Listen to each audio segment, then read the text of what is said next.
Display change করতে mobile phone নিয়ে আসছে Y20, এটা হাড্ডি ভাঙা, ঠিক আছে, ফ্রেমটা ভাঙা। তো যাই হোক, ডিসপ্লেটাও একটু ভাঙা। এই যে ব্যাকশিলটা, তো আমি এখানে নতুন ফ্রেম নতুন ব্যাকশিল কিন্তু ইমপ্লিমেন্ট করে দিয়েছিলাম। তা ফোনটা ডিসপ্লেটা লাগিয়ে মনে হয় 10 থেকে 15 মিনিট কিংবা 20 মিনিট, এর আগে আমি 1 ঘন্টার মতো মানে কাস্টমারকে দিয়েছিলাম 20 মিনিটের মতো টেপার জন্য যে সবকিছু ঠিক আছে কিনা। তো এই সেই ডিসপ্লেটা Y20, সাথে একটা গ্লাসও লাগিয়ে দিয়েছিলাম। এখন দেখেন আজকে কি মানে একসাথেই সবগুলো মারা খেলাম নাকি। দেখেন এই Y20 ডিসপ্লেটা দেখেন, আমি আপনাদের দেখানোর চেষ্টা করি। এখন কিন্তু ফোনটা অন আছে, কিছুক্ষণ পর পর এই কাজই আসে।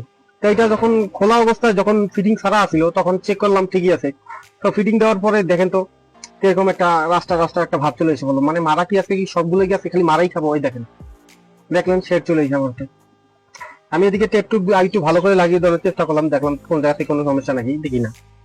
কি বলি ভাই, এখন কি ডিসপ্লেটা চলে গেছে চুদলিং পং, এছাড়া কিছুই না।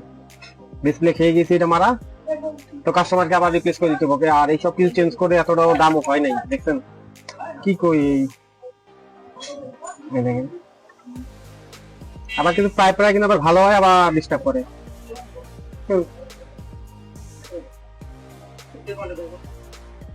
আচ্ছা যাই হোক, জানি না কি আজকে কি বাস খাওয়ার দিন নাকি। ওইখান দিয়ে খেলাম ডিসপ্লেতে বাস, আর একদিক দিয়ে খেলাম সকালে। আজকে কি সকল বাস কি একবারে নিব নাকি জানি না, আল্লাহ কি রাখছে, এখনো পর্যন্ত সারাদিন বাকি আছে।